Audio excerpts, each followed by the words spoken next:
been volunteer coordinating here for about 4 years, and the thing is, I just see so much potential. Because I don't want just to have food growing, I want there to be like culture and events, and so I own 4 little art boxes that are on the corners, and it's at kid level, because there's a school just over there. Kids come home from school through here, and every day they stop and look at the little cows. Right, I just think it's one of those things they'll remember, like, oh, remember there was a garden there. Little garden that's just has the plants and trees that swallowtails really love. That's a plum tree that's about to burst into beautiful, beautiful pink blossoms. It has tons of beautiful plums, and there's a yellow plum tree there. There's actually mature fruit trees here. Une bonne connexion entre cette entreprise ici, ça c'est. This is where the priests live. This is the Roman Catholic priests, and they own this land, and so it's the Catholic Church that actually gave the land for a community garden. It's super special because, as you know, like many Franco-Ontarians are connected really deeply with the Catholic Church. Mm-hmm. So, and I think it's the only one in the city. The others are on school property. Or side, we tried to put fruit trees. This is a peach tree. That's a poplar tree. This is where the folks who pay a small amount, to actually rent a plot or a bin. We have had like lots of gardens, just a lot of issues with vandalism and theft, like serious amounts of vandalism. Like all my garlic got stolen last year, all of it. And you know, you put it in October, and you fertilize it, and it comes, and then it was gone. It was dug up in the middle of the night. You know, a little bit of herd mentality, and then we're just going to put up this very mild, friendly fence around with cedar rails that basically says, okay, folks, this is not really for everybody to be in. I've been here for about 20 years. Okay. Yeah. So this is really nice. This is my friend Jen's bin, and I try to help. Because I've worked in permaculture and organic farming, like in a bigger scale, and I understand quite a bit about how to grow food and support soil, I'm a little bit hard on the gardeners, and I sort of make them do things that are like good practices, like covering their soil. It's like rhubarb for all. There's strawberries for all. Horseradish. So this is communal bins. Hopefully people know. In the summer, people always come into this. So I just made like a little turtle island factory, and also these people put these in the garbage after they're done. And if I see some outside on somebody's house, I'll say you can come and put them there. And so we just have a big compost area. I like to design things, and so we had a lot of theft. And one of the things people would say is, "Oh, there's hungry people around, and they don't know what they can and can't do." Sure. Yes, but it's also some of the people here are very food insecure. Right? So in some more bourgeois neighborhoods, I think that's not the case. But in lower income neighborhoods or mixed income neighborhoods, it actually is the case. Something that I thought to do was to design and build a food cupboard, fresh food cupboard. So this is outward facing. And the good thing about that, right, is that people know, okay, so not in there. And so this is just brand new. My friend Robert Kramer and I designed it. And so the gardeners, if they have extra of anything, they can leave it here. Mm-hmm. Fresh food, food bank. But neighbors can also put stuff in. So if maybe she has extra onions, she can come and put them in. So it's going to be strictly for fruits, vegetables, herbs, and flowers. Mm-hmm. But there's going to be a composter in here with a little chute. You know how sometimes you go and you see like at a free-for-all or a free, there'll be like onions, but one of them's rotten and then nobody touches the rest. So there's going to be a little chute, and if you come here and you're taking some lettuce, but it's like beyond edible, then it can just go in the composter. Isn't this beautiful? This is all willow. On Thanksgiving, I see people are buying sage for their turkey. It's like, for God's sakes, there's like 5,000 pounds of it over there. Yeah. So it's a question of just like a little bit more of an interface, I think. I use everything I possibly can. Mm-hmm. So dog cages that you can put the sticks and the leaves in, and it's also a little bit of a fence. You can grow house plants really well. Not blueberries though. No. Yeah. Tu viens de Sudbury? Oui. Yeah. Le jardin, je dirais que ce jardin ici, c'était presque 20 ans. Et on commençait avec quelques petits plats ici. Et il était une fois, c'était un parking lot pour l'église Sacré-Cœur qui est juste là.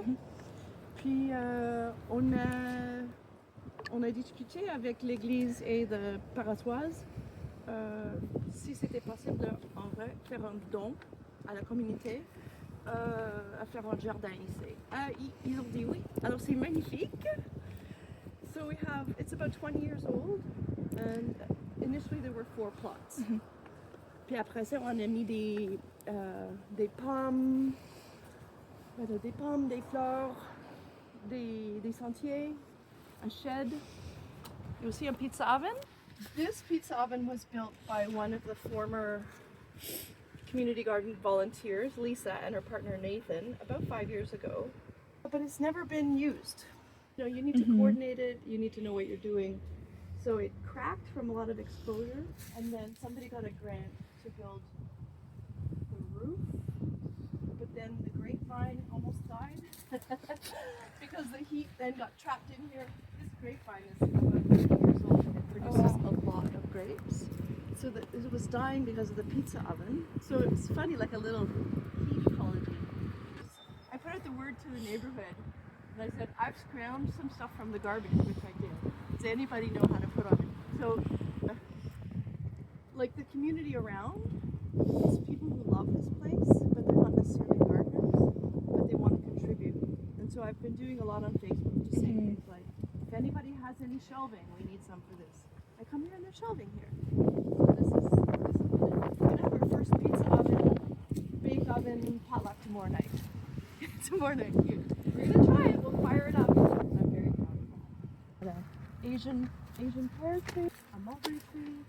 This is all a cherry orchard down there.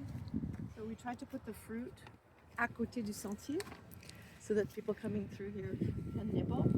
I just put this sea buckthorn in after our adventures the other day because I had it had overwintered, and I don't know if you know this, but sea buckthorn grows very aggressively sideways. Take over everything. We had this available, and I thought that's where I want the sea buckthorn to go. But this one, here's one that's good. I really love the idea of people walking by here and tasting. The herb garden. So I moved all the various perennial herbs from around into this one space. So again, like, oh, that's tarragon. Look, je fais des cloches comme ça, mais ça marche. This is French tarragon. So what is it in French? Estragon. Things in this climate don't overwinter well, but you can use these. We don't have a budget here, like zero budget, zero. So everything we do is very DIY. Native pollinators in here. So I put all of this stuff in myself because it was, again, just like a kind of terrible jungle. And there's some funny people at this garden who say, weeds are good, you have to love the weeds. And I say, if we only let the weeds, this place would be nothing but nettles and bindweed and periwinkle. Pawpaw, my friend. This is a pawpaw.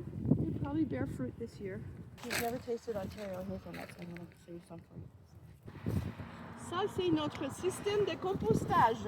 Et moi, en fait, je suis la reine. I've worked for at least 10 years with community gardens, peri-urban organic farms like Ignatius,